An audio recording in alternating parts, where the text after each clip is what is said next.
For 3 years, I sat 2 desks away from the man who was systematically dismantling my career. Every idea I shared in a meeting. Every strategy one drafted at midnight. Every client relationship I had built from a cold email into something real and valuable. He was watching all of it, taking notes, waiting. And the worst part, the part that still makes my jaw tighten when I think about it, is that I helped him do it. Deliberately. Enthusiastically. Because I thought he was my friend. His name was Derek Ashford. And by the time I understood what he'd been doing, he was already sitting behind the desk they'd originally promised to me. His name was on the door. His name was on the org chart. His name was on the work I had spent 7 years building. I wanted to hold that image for a second, because what I did next is the part of this story that matters. I didn't confront him. I didn't go to HR in a panic. I didn't send a single angry email. I went home. I opened a folder on my hard drive that I had been quietly maintaining for 18 months. A folder most people would call paranoid. A folder I called insurance. And I started building the most comprehensive professional case anyone in that company had ever seen. By the time I walked into the chief people officer's office 6 weeks later, I had 47 exhibits. Derek had no idea. He was busy redecorating. Let me tell you who I was before Derek, so you understand exactly what he was taking. I had been at that company for 7 years. 7 years is a long time in marketing. Long enough to have weathered 2 leadership changes, 1 near bankruptcy restructuring, and a global pandemic that nearly wiped our client base in a single quarter. I stayed through all of it, not because I had no other options. I had been approached twice by competitors during those 7 years, but because I had built something there that felt genuinely mine. The content strategy framework. That was the thing I was most proud of. It was a systematic approach to brand storytelling that I had developed over 2 years, tested across 11 clients, refined based on data, and eventually formalized into a 50-page methodology document that became the backbone of every new business pitch the company ran. My director at the time called it the most valuable intellectual property the company had produced internally in a decade. I wasn't arrogant about it, but I was proud. The quiet, deep kind of proud that comes when something you built with your own hands actually works in the real world. Derek joined 2 years after me. Fresh MBA from a school with a name he mentioned in every third sentence. Big energy. Excellent at making senior people feel like they were the most interesting person in the room. I recognized the skill. I just didn't understand at the time that he was using it as a weapon, not a social grace. He was assigned to my team. My director asked me to bring him up to speed. I did more than that. I mentored him. I introduced him to our key clients. I walked him through the framework document page by page. I advocated for him when leadership questioned whether he was ready for a client-facing role 3 months in. I did all of that because I thought we were building something together. I was the only one who thought that. The first sign something was wrong came 18 months into Derek's tenure. My director pulled me aside before a Monday morning meeting and said something that stopped me completely cold. She said, and I remember the exact words, Derek mentioned that the content framework was more of a joint development. Is that accurate? I looked at her for a long moment, and I said, no, it is not accurate at all. That conversation with my director was the moment I understood what was happening. But understanding something and proving it are 2 entirely different things. Derek had been careful. That's what I had to respect in a cold way about what he was doing. He wasn't sloppy. He wasn't rushed. He was patient and methodical and very, very deliberate. Let me walk you through the 3 layers of what I found when I started paying attention properly. Layer 1, the documents. Derek had been taking my strategy documents, making cosmetic edits, changing a heading here, rewording a bullet point there, and resubmitting them to senior leadership under his own name. Not to me, not through our shared team folders, directly, via email, to the people who mattered. For 18 months, he had been building a personal paper trail that positioned him as a strategic thinker on our team. And because I wasn't CC'd on those emails, I had no idea it was happening. Layer 2, the relationships. He had been systematically inserting himself into my client relationships, not competing with me openly. That would have been visible. He did it by volunteering for tasks that gave him one-on-one client contact, then using that contact to build personal rapport, then gradually becoming the face those clients associated with our work. I found out later that 3 of our major accounts had started specifically requesting Derek on calls, not because they preferred him, but because he had spent months making himself feel indispensable to them. What they didn't know was that the strategies he was presenting on those calls were mine. Layer 3, the reputation erosion. This is the one that made me the most angry, even now. Derek had been having informal conversations with senior leadership, lunches, coffees, corridor chats, in which he was subtly, consistently, professionally suggesting that I was struggling. Not in an obvious way. Nothing you could point to and say that was a lie. Just the careful dropping of phrases. That I seemed stressed. That I'd seemed distracted lately. That he was worried about me. He was painting a picture of someone whose best days were behind them. Someone who needed to be managed down, not promoted up. And he was doing it with the language of concern, which is the most insidious possible way to destroy someone's standing.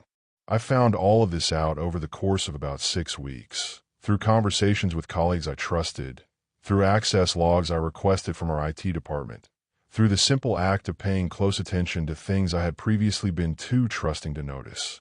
And then came the promotion cycle. The VP of Strategy role opened up. The role my director had explicitly told me, 14 months earlier, that I was being developed for.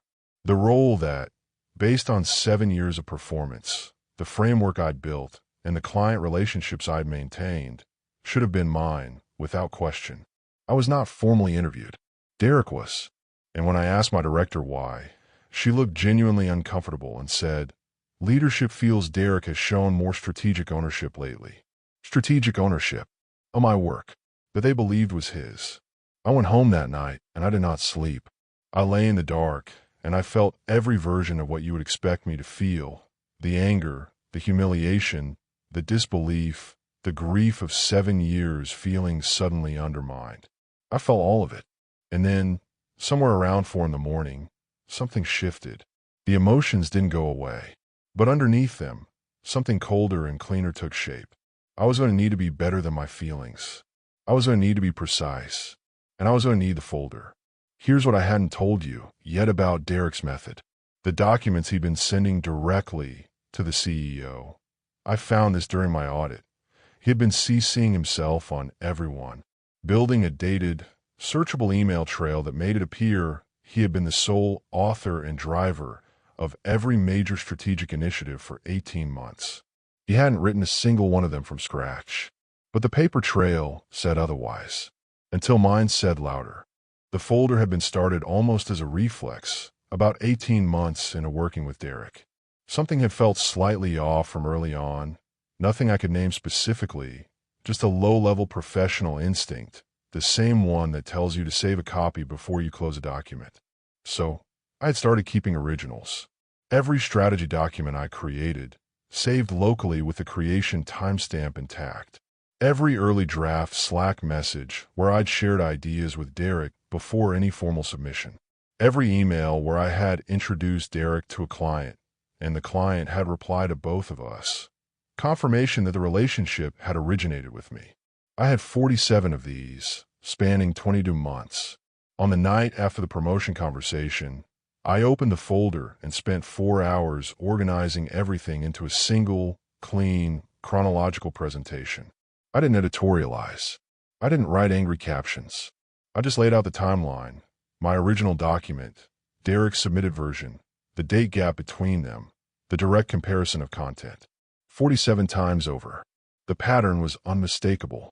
I also did something Derek hadn't anticipated.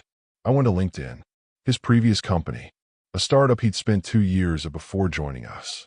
I found a post from 18 months ago, still public, from a former colleague of his, a product manager named Theo.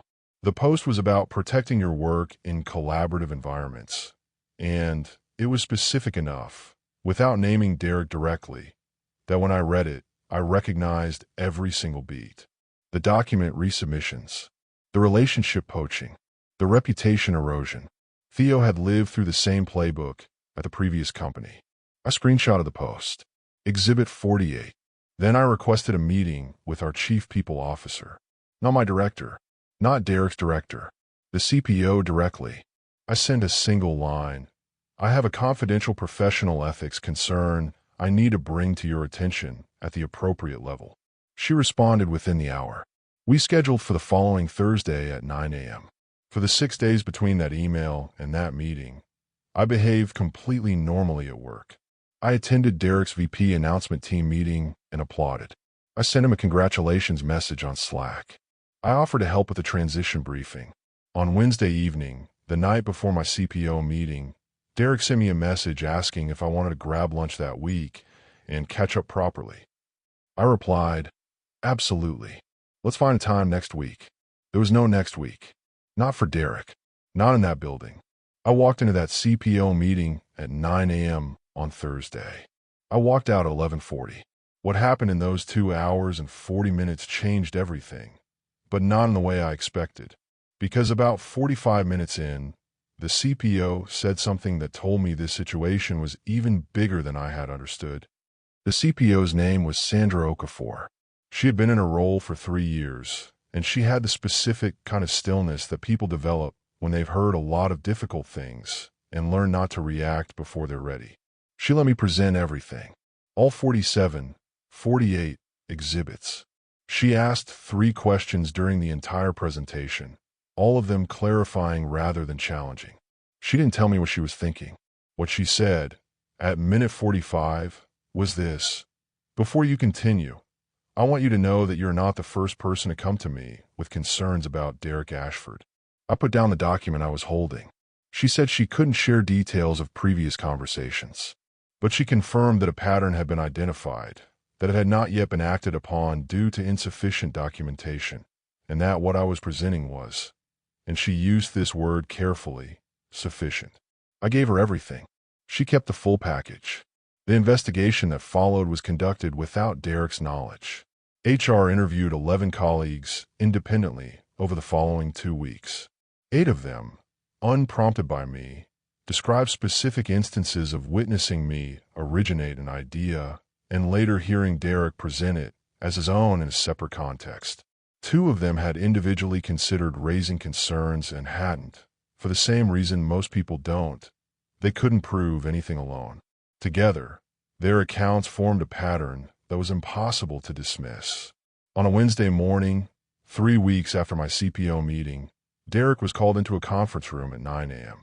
The meeting lasted 38 minutes. He walked out carrying a box and his laptop bag. His building access was deactivated at 9:42. His VP title, which he had held for 11 days, was listed as vacant on the org chart by noon. I found out it had happened via text from a colleague who sat near the conference room. 3 words. You should know. I read those 3 words and sat very quietly at my desk for a moment. Then I went back to work. There was a client brief due by 3. The company's response to me came the following Monday. A formal written apology from the CPO, an offer of the VP of strategy role, effective immediately, and a compensation review covering the period during which I had been overlooked, which, when the number came through, was more than I had expected and less than I deserved. I accepted the role. I accepted the apology.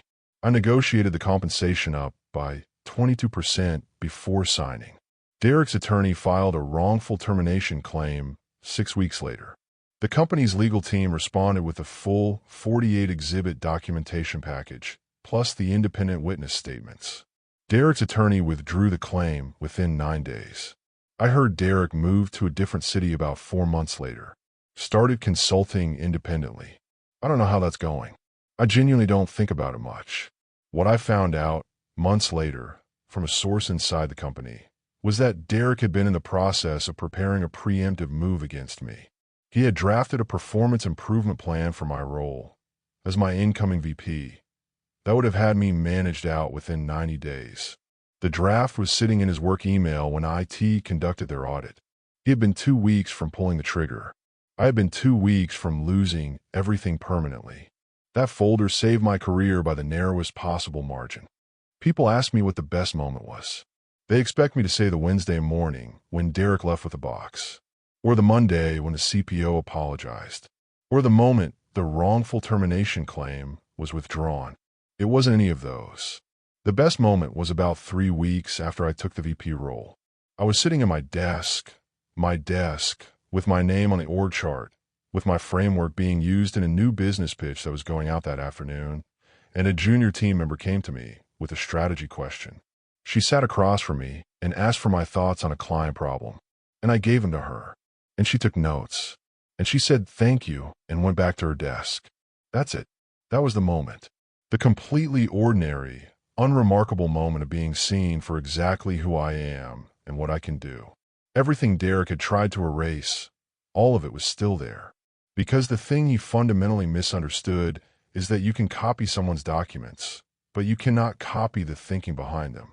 You can take someone's relationships, but you cannot replicate 7 years of trust. You can resubmit someone's work with your name on it, but the moment you're asked a question you can't answer, and eventually you always get asked, the whole thing collapses. Derek was very good at performing competence. He just wasn't actually competent. And in the end, that distinction is everything.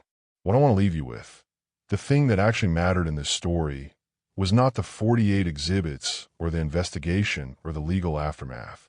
It was the decision I made at 4 a.m, lying in the dark, to be colder and more patient and more precise than my anger wanted me to be.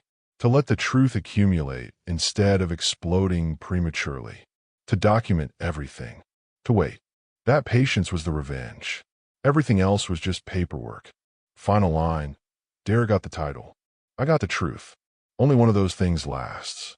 I don't tell this story to brag.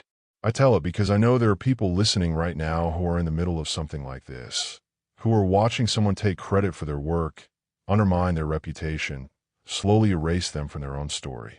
And they feel powerless. And they think the only options are explosion or silence.